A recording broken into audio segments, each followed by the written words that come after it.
Is it your dream to relocate and gain residency in the beautiful island of Cyprus? We made the permanent move from the UK to Eastern Cyprus back in 2025. Come and find out how we gained residency in just 6 weeks. Well, with Jeli having an Irish passport, he is now regarded as an EU citizen. Now, an EU citizen can enter Cyprus and apply for a permanent visa, or what we call the yellow slip, and it's MEU1. He can also work on the island. Now, as Jeli's wife, even though I have a UK passport, I have been given the same privileges as Jeli. So I can work on the island as long as I can prove that with the slip that I have been given. However, to gain the residency, I did need to provide a few more pieces of information. I will also need to apply for residency again in 5 years' time. So who did we use for immigration? Well, we decided to go with our estate agents, who were Blue Surf Property, and their recommendation of Lucas Luca of LLC. Now, his legal firm provided us with the information on what was needed for Jeli's residency and also mine. Now, the information required back in 2025 has since changed, so this is why we are sharing you the link from the Cyprus Immigration government page. It is worth keeping an eye on this as it does get updated quite regularly.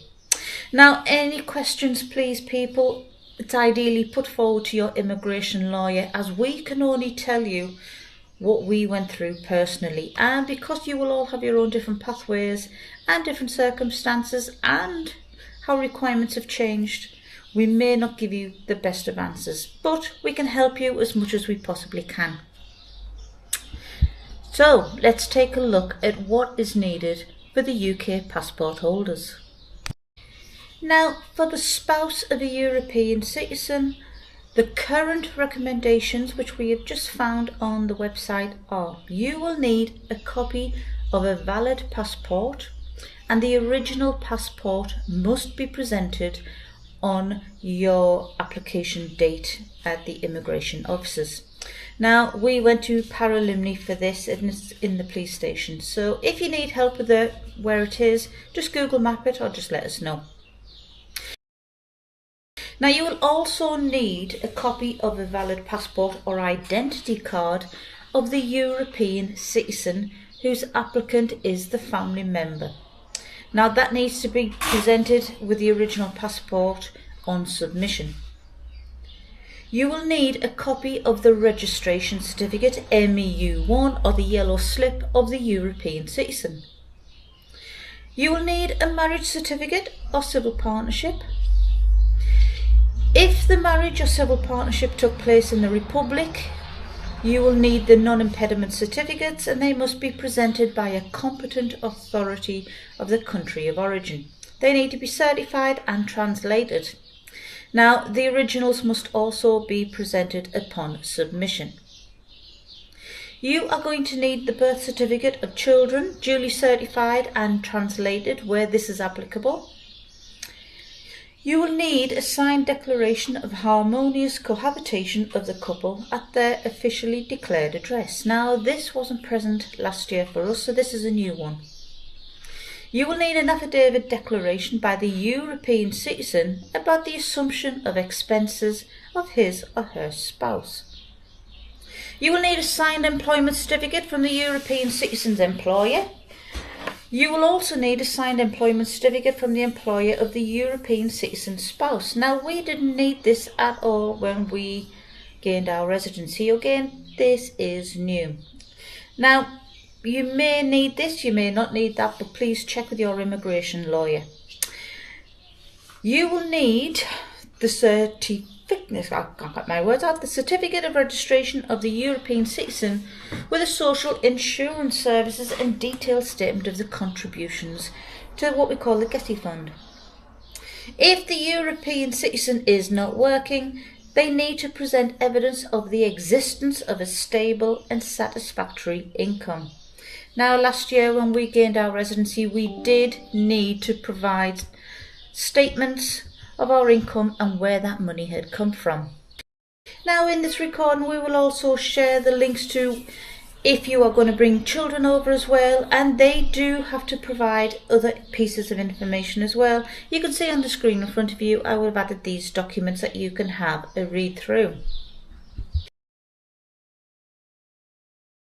So now that we've looked at the information that is required to gain residency, if you are following a similar route from me and Jeli, now there are other pathways as well. If you are coming for a year, you'll be looking for the pink slip and a visitor's residence.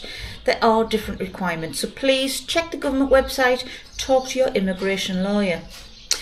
So if we take a look at the costs, well, Luca, who we used, was absolutely fantastic. We would really recommend them, and he charged us €550 as a couple.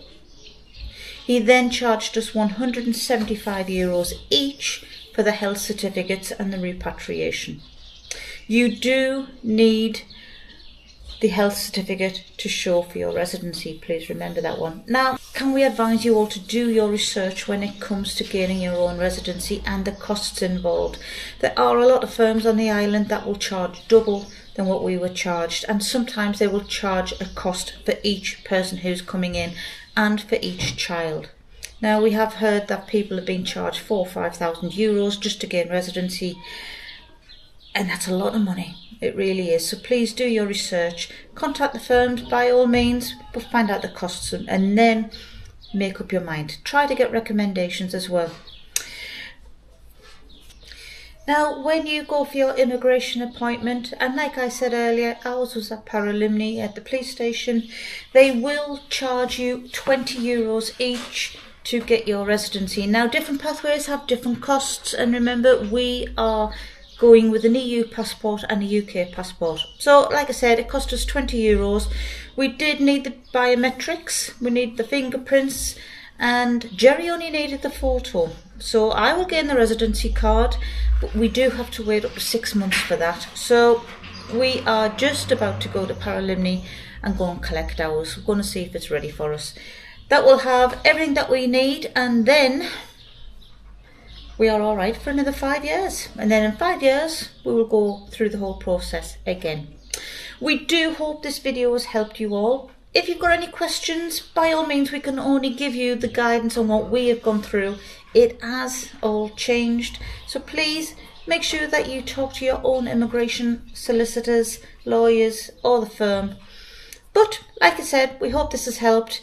If you like our content, please like and subscribe. We really do appreciate it, and the support that you're giving us is fantastic.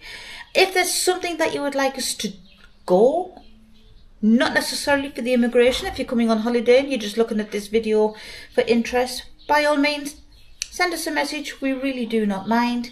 But until next time, everyone, take care now. Bye.